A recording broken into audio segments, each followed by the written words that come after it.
श्री भगीरथ जी इक्ष्वाकु वंशीय सम्राट दिलीप के पुत्र ही भगीरथ नाम से विख्यात हुए। उनके पूर्व पुरुषों ने कपिल की क्रोधाग्नि से भस्मीभूत सगर पुत्रों का उद्धार करने के लिए गंगा जी को लाने की बड़ी चेष्टा की और तपस्या करते करते प्राण त्याग दिए, परंतु कृतकार्य न हुए। अब महाराज भगीरथ राज सिंहासन पर आरूढ़ हुए। ये बड़े प्रतापशाली राजा थे। ये देवताओं की सहायता करने के लिए स्वर्ग में जाते और इंद्र के साथ उनके सिंहासन पर बैठकर सोमरस पान करते। इनकी प्रजा सब प्रकार से सुखी थी। इनकी उदारता, प्रजावत्सलता और न्यायशीलता की प्रख्याति घर घर में थी। इनके मन में यदि कोई चिंता थी तो यही कि अब तक भूतल पर गंगा जी नहीं आई और मेरे पूर्वजों का उद्धार नहीं हुआ। एक दिन उन्होंने राज्यभार मंत्रियों को सौंप दिया और स्वयं तपस्या करने के लिए निकल पड़े। गोकर्ण नामक स्थान पर जाकर इन्होंने घोर तपस्या की। ब्रह्मा ने संतुष्ट होकर इनसे वर मांगने को कहा। तब भगीरथ ने कहा, प्रभु कोई ऐसा उपाय करे जिससे हमारे पितरों को 2 अंजलि गंगा जल मिल जाए और गंगा जी आकर उनकी राख को सींच दे, तब उनके उद्धार में कोई शंका नहीं रह जाएगी। ब्रह्मा जी ने कहा, हिमालय के ज्येष्ठ कन्या गंगा शीघ्र पृथ्वी पर अवतीर्ण होंगी, अतः उनका वेग धारण करने के लिए महादेव की आराधना करो, तब तुम्हारी मनोकामना पूर्ण हो सकेगी। तत्पश्चात पैर के एक अंगूठे पर खड़े रहकर उन्होंने 1 वर्ष तक शिव की आराधना की।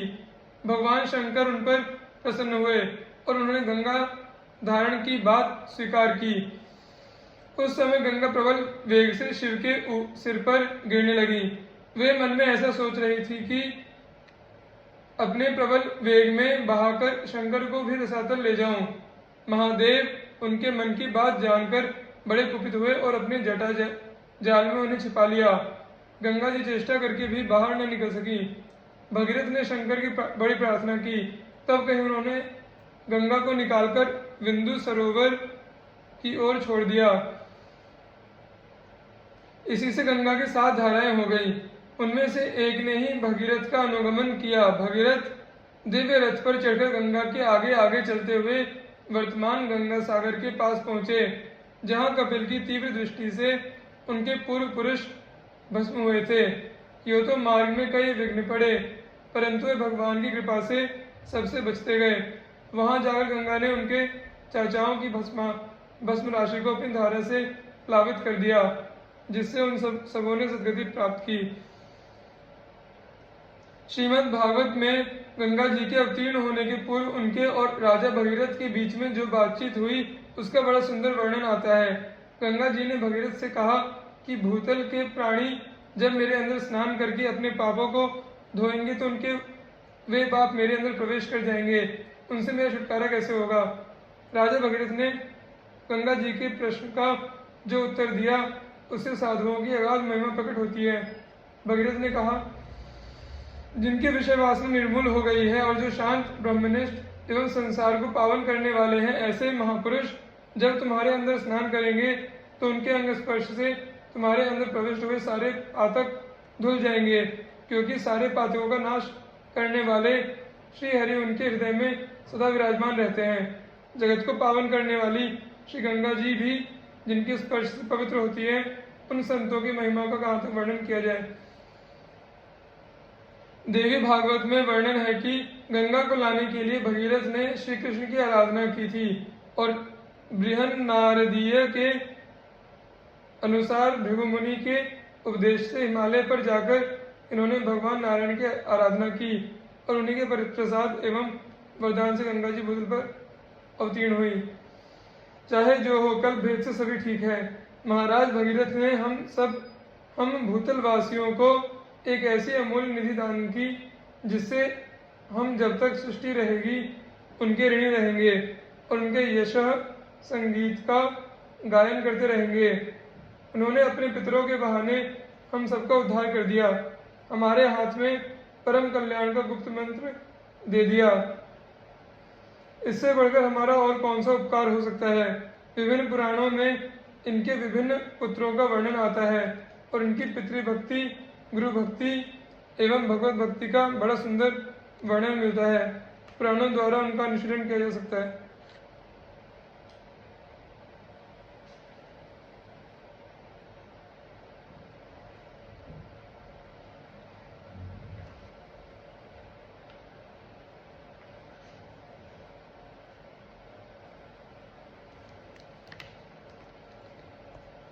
महर्षि वाल्मीकि। जन्म को न मेरे कछु सोच, अहो संत पद पंकज रेणु शीस पर धारिये।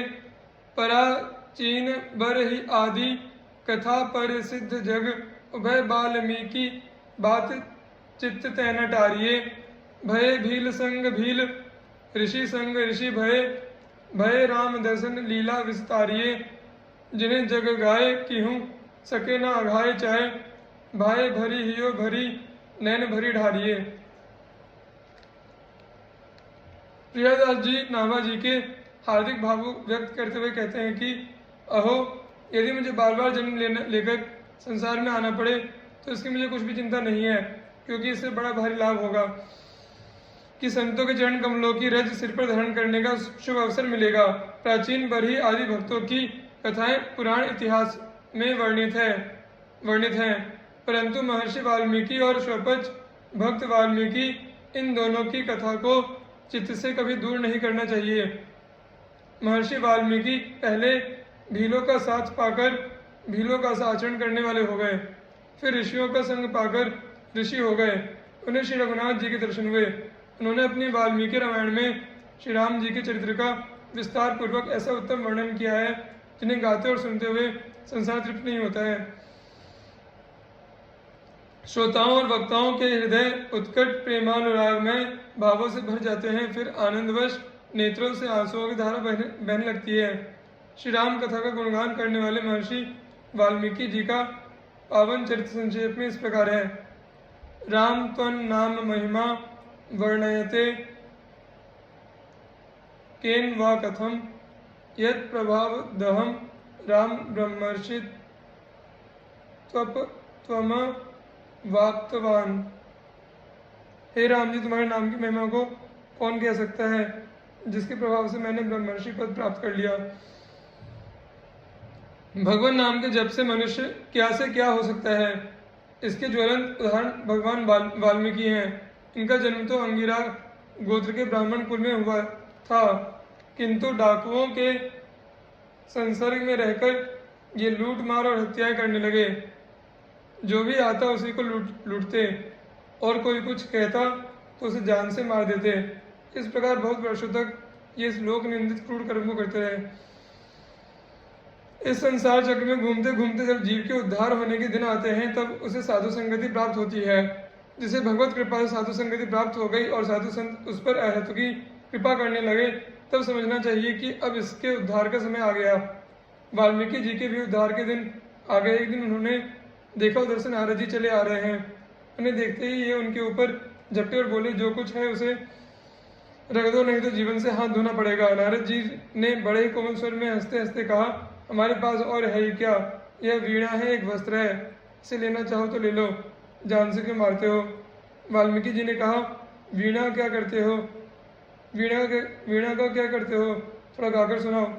नारद जी ने मधुर स्वर से भगवान के त्रैलोक्य पावन नामों का कीर्तन किया। कीर्तन सुनकर वाल्मीकि का हृदय पसीजा।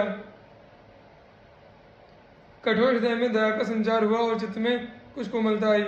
देवर्षि ने कृपावश उनसे कहा, तुम व्यर्थ में जीव हिंसा क्यों करते हो, प्राणियों के वध के समान कोई दूसरा पाप नहीं है। यह सुनकर वाल्मीकि जी ने कहा, भगवान मेरा परिवार बड़ा है, उनकी आजीविका का दूसरा कोई प्रबंध नहीं, वे सब मेरे सुख दुख के साथी हैं, उनका भरण पोषण मुझे करना होता है। यदि मैं लूटपाट न करूं तो वे क्या खाएं। नारद जी ने कहा, तुम जाकर अपने परिवार वालों से पूछो कि वे खाने के ही साथी हैं या तुम्हारे पाप में भी हिस्सा बटाएंगे।